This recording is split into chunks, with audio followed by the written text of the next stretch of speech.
From the headquarters of Telesur English in Caracas, Venezuela, I'm Carla Gonzalez, and this is From the South.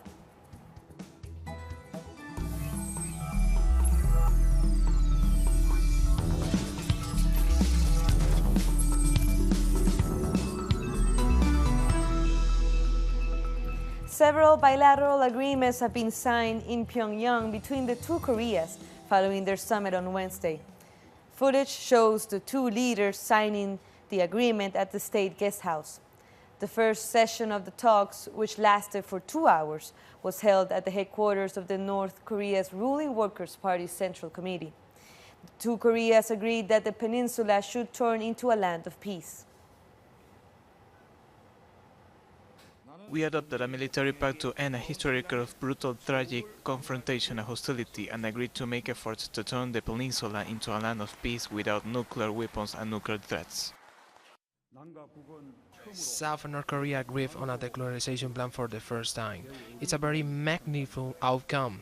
The North has decided to permanently abolish the Tonchanri Engine test site and missile launchers with the attendance of experts from relevant countries. The leaders of the two Koreas began their meeting with a grand musical concert. South Korean President Moon Jae-in was welcomed by a cheering crowd at the Grand Theater for Art.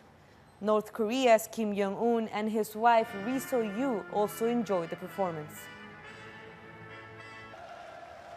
And local residents of Pyongyang took the opportunity to display their collective farming, where rice and vegetables are grown. Children danced and sang as parents worked on the farm. The song lyrics speak about leading a healthy lifestyle and loyalty to the nation. Food production is of particular importance in North Korea, as the country has faced harsh sanctions by the United States. Now to Venezuela, where the latest group of migrants has arrived back in Caracas from Lima, Peru. The group of 90 Venezuelan citizens touched down a few hours ago as part of the Venezuelan government's plan, the return to the homeland. Some of them said they had suffered xenophobia abroad. Others just said they hadn't been able to find a job and that life was too expensive. Over 3,000 Venezuelans have now chosen to return home under this program. Our correspondent Luis Tavera brings us the details from Caracas. The Back to the Homeland plan has reached 3,000 Venezuelans. Through this plan, the government seeks to respect the sovereign rights of the citizens, many of whom have reported xenophobia and abuses, including labor exploitation. On Tuesday evening, 90 Venezuelans were incorporated into the plan just before coming from Peru. They claimed to have experienced labor exploitation and rejection, and lack of access to things like medicine, education, and access to decent works. In terms of labor exploitation, they worked extensive hours and the wages were not dignified or sufficient for the long working days, which at times reaches more than 12 hours per day subjected. The government is retaining this aerial bridge in order to repatriate Venezuelans to plan as already reaches 8 countries and will remain active during the coming days to continue paying respect and affording rights and sovereignty to Venezuelans who've gone abroad, according to the government. That was Luis Tavera from Caracas. Venezuelan President Nicolás Maduro says that intelligence services knew of a plan to try to oust him from power. According to Maduro, it was meant to prevent his re-election. Of course, we knew about the conspiracy. It was the Bolivarian government that discovered this conspiracy. The conspirators and arrested them. It was the armed forces that arrested them and imprisoned them. The counterintelligence organizations of Venezuela. Of course, Rick, we knew about it. I said, Rick, in all the campaign, come lightning or thunder, there will be elections. Whoever comes out, we were ready for the elections and for the people to exercise their right to vote. If such a group had come out, probably even more people would have come out and voted, because nobody wants anyone to intervene and try and undermine Venezuelan democracy. President Maduro also talked about his recent visit to China, where he signed 28 cooperation agreements. These include several that could double Venezuela's oil production in the next year. We have not only sold 9.9% of the shares, so that the Chinese company gets to 49% of the joint venture in line with our hydrocarbons law, but a series of other investments, as I proposed to the Chinese side, to get to 1 million barrels of oil a day for China. I calculate that in all we will invest approximately $5 billion together with China in the course of the year.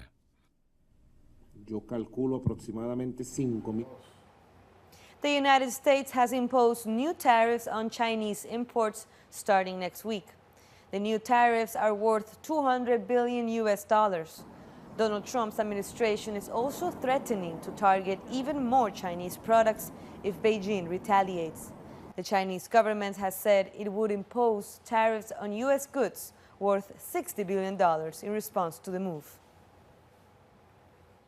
We'll see what happens as to whether or not we're able to do something, in particular with China. That's a big one, because the losses have been staggering for so many years for our country, and we just can't let that happen anymore. More stories coming up. We'll be back.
Welcome back.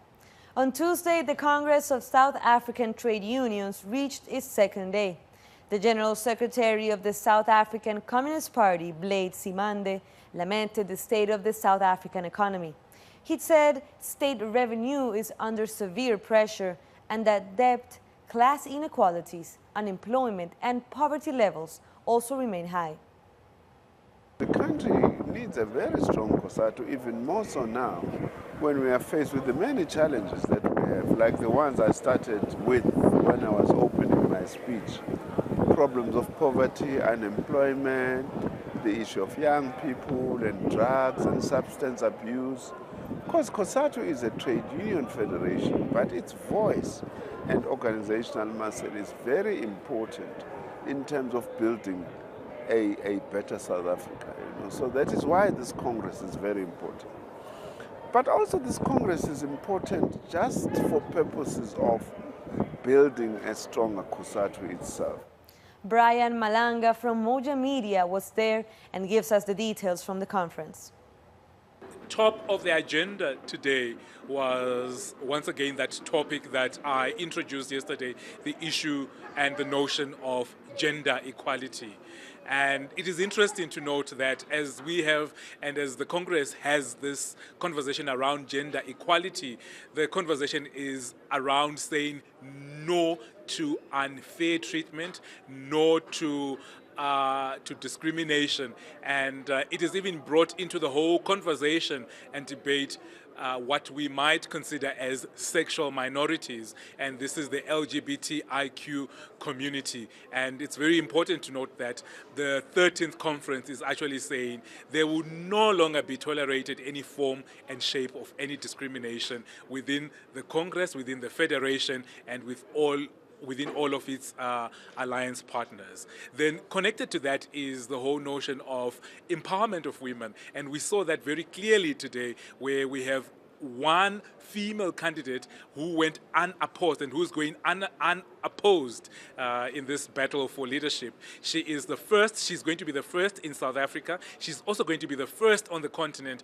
who is going to be the head of a trade union federation. Brian Malanga from Johannesburg. South Africa's top court has ruled that cannabis for private and personal use is legal. In a high-profile case that divided the court, a ruling finally came down saying that the law banning the use of cannabis is unconstitutional and invalid. Justice Raymond Sondo delivered the unanimous verdict in Johannesburg. Police in Eswatini have clashed with protesting workers. Police in the city of Mancini used rubber bullets and tear gas to disperse the protesters. The workers, allied to the Trade Union Congress of Swaziland, have been protesting on the streets of the nation's major towns, demanding higher wages and better working conditions. At least 5 workers have reportedly been hospitalized after enduring rubber bullet injuries. A Ugandan warlord claims he was brutalized as a child and is a former victim himself. Dominic Ongwen faces 70 charges at the International Court of Justice for being part of the Lord's Resistance Army, which terrorized Uganda under Joseph Kony. Ongwen's lawyers say he should be acquitted of his crimes since he was also a victim. He was kidnapped as a child and turned into a soldier by the LRA. Around 60 girls in Burkina Faso have been hospitalized from female genital mutilation. Victims suffer from heavy blood loss and infections. The practice continues despite being outlawed in 1996. The first African Freestyle Football Championship has taken place in Nigeria. Ivory Coast player Ben Abdul Nader Kone has won the tournament. The participants from 20 countries of the continent have amazed the audience in the city of Lagos with their moves, tricks, and skills. The event was also aimed at empowering the youth spirit. The United Nations has said that Myanmar's democratic transition is at a standstill because authorities seek to silence critics. On the other hand, hate speech against Muslim Rohingyas is rampant, according to the UN. The UN fact-finding team found that Myanmar's military carried out mass killings and gang rapes of Rohingya with genocidal intent last year. The panel also called for the commander-in-chief and 5 generals to be prosecuted for the crimes under international law. Repressive laws are being used to silence those that seek to scrutinize. We have verified instances of reprisals against individuals for sharing information with the United Nations. Peaceful protests are blocked, sometimes violently, as occurred in the village of Mrauk-U, while voices critical of the government are muted by threats and arrest. Hate speech is thriving, particularly against the Rohingya. Former Ecuadorian Foreign Minister Guillaume Long warned the UN's Human Rights Council of the crumbling rule of law in the country. Long addressed the council in Geneva, Switzerland, to highlight the recent events that violate the rule of law in Ecuador. He stated that measures are being instituted to persecute the opposition, including former President Rafael Correa. According to Long, this is just another example of lawfare that's being used across Latin America.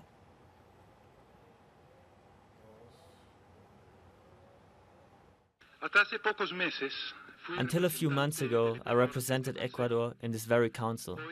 Today, as a civilian, I've come to call out the collapse of Ecuador's state of law.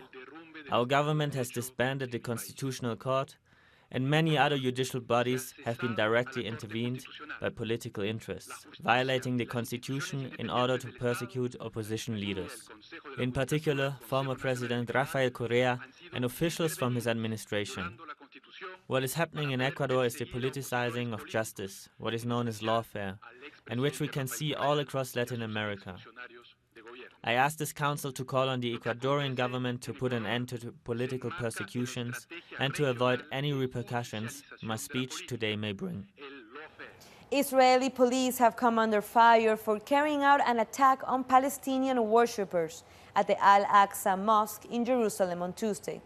Hundreds of Jews reportedly provoked staff and worshippers at the holy compound. Nayara Tardo, our correspondent in Egypt, has more. It all took place at the Al-Aqsa Mosque in the occupied city of Jerusalem.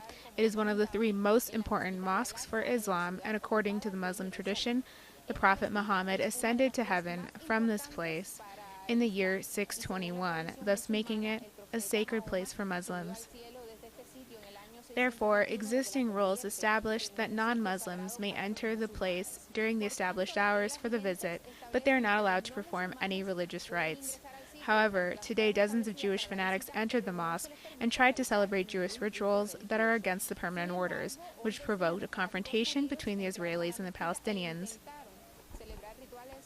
According to the Palestinian authorities, the Israeli police assaulted all Palestinians present in the mosque, including guards who are also Palestinian. They detained 5 people and 4 required hospitalization. Yom Kippur begins this Tuesday, also known as the Day of the Atonement. This is a sacred celebration that begins on Tuesday evening and ends on the Wednesday at sundown.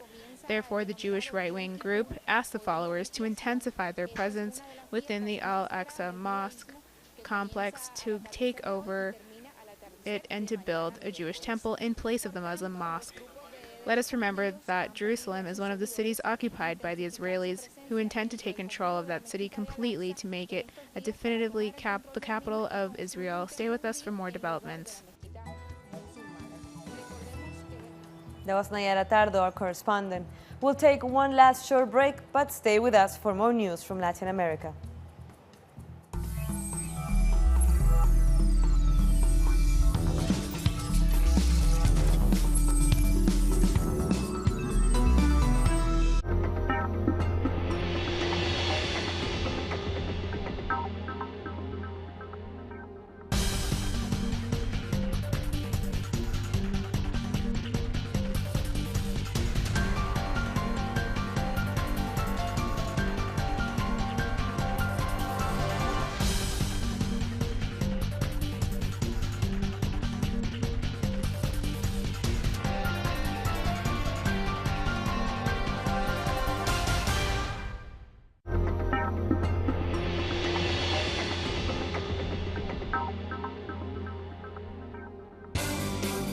Follow the most important global events through a comprehensive perspective.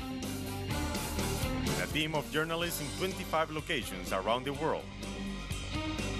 3 broadcasts to convey our people's reality. From the South. Weekdays. Only on Telesur.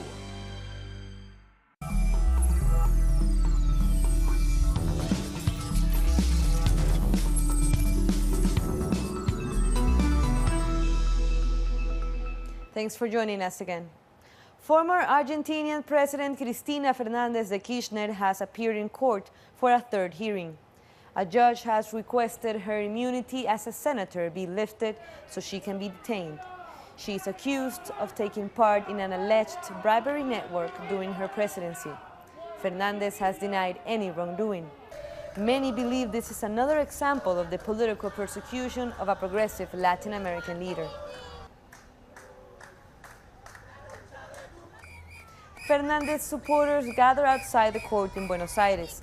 They say the current government is using Fernández's case to distract attention from the country's economic crisis.